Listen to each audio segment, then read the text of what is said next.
Welcome back to last part ವಿಡಿಯೋಗೆ. ಬೆಳಿಗ್ಗೆ ಹೇಳಿರೋ ಹಾಗೆ ತೋಟಕ್ಕೆ ಹೋಗಿದ್ವಿ. ಇವಾಗ ನೈಟ್ ತೇರ್ ಎಳಿತಾ ಇದಾರೆ. ತೇರಿಗಂತೂ ಸಿಕ್ಕಾಪಟ್ಟೆ ಜನ ಸೇರಿದ್ರು. ನೈಟ್ 11 o'clock 11:30 ಆದ್ರೂ ಇಷ್ಟೊಂದು ಜನ ಸೇರಿದ್ದಾರೆ. ಇನ್ನು ಮುಂದೆ ಹೋಗ್ತಾ ಹೋಗ್ತಾ ಸಿಕ್ಕಾಪಟ್ಟೆ ಜನ ಇರ್ತಾರೆ, ನೀವೇ ನೋಡಿ.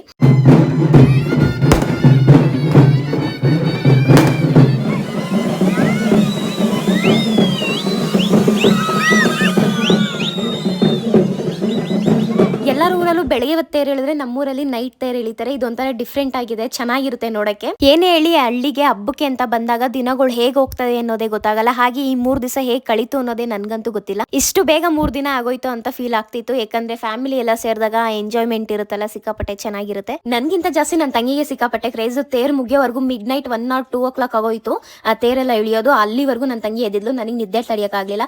ನಾನಂತೂ ಬೇಗ ಬಂದು ಸ್ವಲ್ಪ ದೂರ ಹೋಗಿದ ತಕ್ಷಣ ಬಂದು ಮಲ್ಕೊಂಡೆ. ಓಕೆ, ಈ 3 ದಿನ ಹಬ್ಬ ಏನಾಯ್ತು ಅನ್ನೋದನ್ನ ತಿಳಿಸಿದೀನಿ. ನೆಕ್ಸ್ಟ್ ಅಪ್ಕಮಿಂಗ್ ವ್ಲಾಗ್ಗೆ ವೆಯ್ಟ್ ಮಾಡ್ತೀರಿ. ಅಲ್ಲಿವರೆಗೂ ಟೇಕ್ ಕೇರ್, ಟಾಟಾ, ಬೈ ಬಾಯ್.